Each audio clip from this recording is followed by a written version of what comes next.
Hi, good evening sa inyong lahat. Merry Christmas in advance muli. Dalawang tulog na lang. Yung mga ka-OFW ko dyan na medyo nakakalimot sa pamilya, paalala lang, tawagan natin sila kasi magpapasko na, lalo na yung mga anak. Kasi mahirap pagka nasa malayo tayo, tapos napapabayaan natin yung mahal sa buhay, kung hindi dahil sa kanila, lalo na yung mga anak, hindi naman tayo aalis, 'di ba?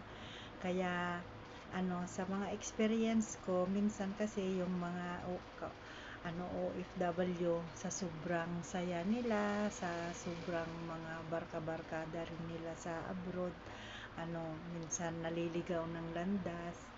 Pero dapat itutok natin sa anak o sa pamilya kung wala pa kayong asawa, para yung blessing nandyan lang. Ganun lang, batiin natin ng Merry Christmas yung mga magulang, dahil sila yung nagbigay sa atin kung bakit nandito tayo sa mundo. Mahalin natin yung mga magulang kasi sila yung nagbigay buhay sa atin, at regalo tayo ni Lord sa kanila. Kaya yung mga anak diyan na pagtapos ng mga nanay na naghihirap sa abroad, huwag niyong kakalimutan mga guys, mga anak, yung magulang, kasi nag-iisa lang yan.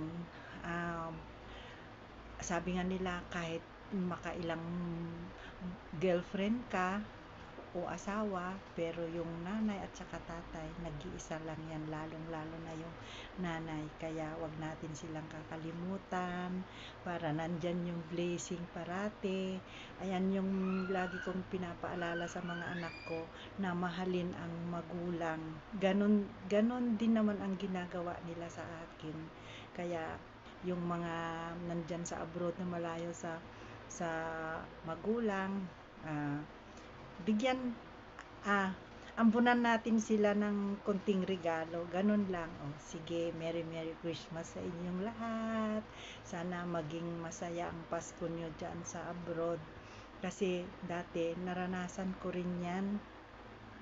Pero pagsapit ng alas 12, kung may signal, hindi natin sila nakakalimutan, o kaya bago pa, tinatawagan na natin sila kung busy tayo, kasi hindi naman nagsi-celebrate kasi yung ibang bansa ng Pasko. Sa mga Asian na iba, talagang nagsi-celebrate sila. Yung iba naman hindi.